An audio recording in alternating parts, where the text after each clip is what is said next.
Hi friends, నేను మీ Srilatha. Welcome to Srilatha kitchen USA.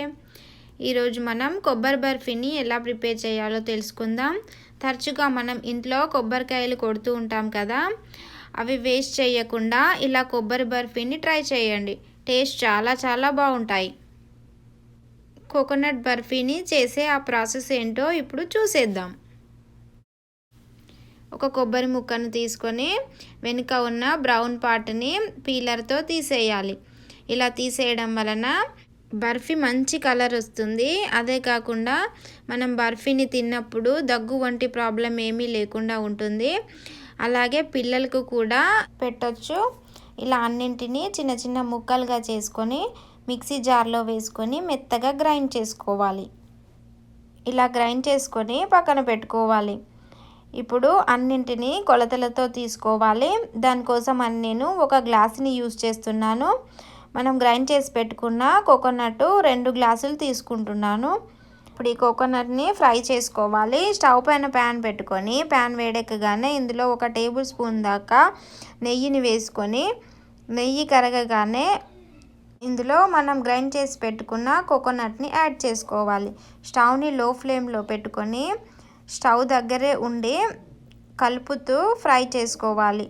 ఇలా ఒక 2 నిమిషాల పాటు కొబ్బరి పచ్చివాసన పోయేంత వరకు ఫ్రై చేసుకొని 2 గ్లాసుల కోకోనట్ తీసుకున్నాం కదా, 1 గ్లాసు షుగర్ని యాడ్ చేసుకోవాలి.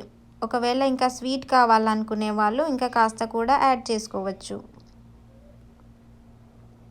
వేసుకొని షుగర్ మొత్తం కరిగేంత వరకు కలుపుతూ ఉండాలి. ఇప్పుడు షుగర్ అంతా కరిగిన తర్వాత ఇందులో 1/4 కప్పు పాలని వేసుకొని కలుపుకోవాలి. మనం పాలు వేసిన తర్వాత మళ్ళీ కాస్త లిక్విడ్గా అవుతుంది. మొత్తం దగ్గర పడేంత వరకు కలుపుతూ ఉడికించుకోవాలి.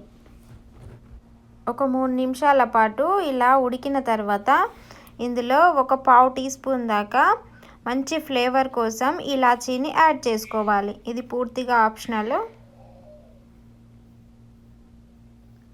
వేసుకొని మరొక 2 నిమిషాల పాటు కలుపుతూ ఉడికించుకున్న తర్వాత స్టవ్ ఆఫ్ చేసుకొని ఈ బర్ఫీ మిక్చర్ని 2 సమభాగాలుగా చేసుకొని నేను ఒక భాగంలో ఫుడ్ కలర్ వేసుకుంటున్నాను గార్నిష్ కోసం. ఇది పూర్తిగా ఆప్షనల్. మీరు ఇలా కూడా చేసేసుకోవచ్చు. ఇప్పుడు ఇందులో నేను కాస్త ఫుడ్ కలర్ వేసుకొని మిక్స్ చేసుకుంటున్నాను. ఇలా మిక్స్ చేసుకొని అంచులున్న ప్లేట్ని కానీ లేదా బౌల్ని కానీ తీసుకొని వీడియోలో చూపించిన విధంగా గ్రీస్ చేసుకోవాలి. ఒకవేళ మీ దగ్గర బటర్ పేపర్ కనుక ఉన్నట్లయితే బటర్ పేపర్ని కూడా వేసుకొని బర్ఫీని వేసుకోవచ్చు. ఇప్పుడు కలర్ కలపని బర్ఫీని తీసుకొని ఇలా సమానంగా నొక్కుకోవాలి. ఇలా నొక్కుకున్న తర్వాత పైన మనం ఫుడ్ కలర్ కలుపుకున్న బర్ఫీని వేసుకోవాలి. వేసుకొని ఒక అర్ధగంట పాటు చల్లార్చుకోవాలి. లేదంటే ఒక 15 మినిట్స్ ఫ్రిడ్జ్లో పెట్టుకున్నా సరిపోతుంది. చల్లారిన తర్వాత బర్ఫీని ఇలా పీసెస్లా కట్ చేసుకోవాలి. ఇలా అన్ని పీసెస్ని కట్ చేసుకున్న తర్వాత మీకు నచ్చినట్టు గార్నిష్ చేసుకోండి. నేను ఇక్కడ బాదాంతో గార్నిష్ చేస్తున్నాను. మనకు ఇంట్లో పచ్చి కొబ్బరి మిగులుతున్నప్పుడు ఇలా సింపుల్గా బర్ఫీని కానీ లడ్డూని కానీ చేసేసుకోవచ్చు. ఒకవేళ మీరు లడ్డు ప్రాసెస్ తెలుసుకోవాలి అనుకుంటే నేను కింద డిస్క్రిప్షన్ బాక్స్లో లింక్ ఇస్తాను, ఒకసారి చెక్ చేయండి. సో ఫ్రెండ్స్, ఈ బర్ఫీని చూస్తే నోట్లో నీళ్ళు ఊరుతున్నాయి కదా. మరి లేట్ చేయకుండా మీరు ట్రై చేసి మీకు ఎలా వచ్చిందో తప్పకుండా కామెంట్ చేయండి. ఈ వీడియో కనుక మీకు నచ్చినట్లయితే ఒక లైక్ చేసి షేర్ చేయండి. మరిన్ని మంచి టేస్టీ అండ్ హెల్తీ రెసిపీస్ కోసం శ్రీలత కిచెన్ యూఎస్ఏని తప్పకుండా సబ్స్క్రైబ్ చేసుకొని పక్కనే ఉన్న గంట సింబల్ని యాక్టివేట్ చేసుకోండి. Thank you.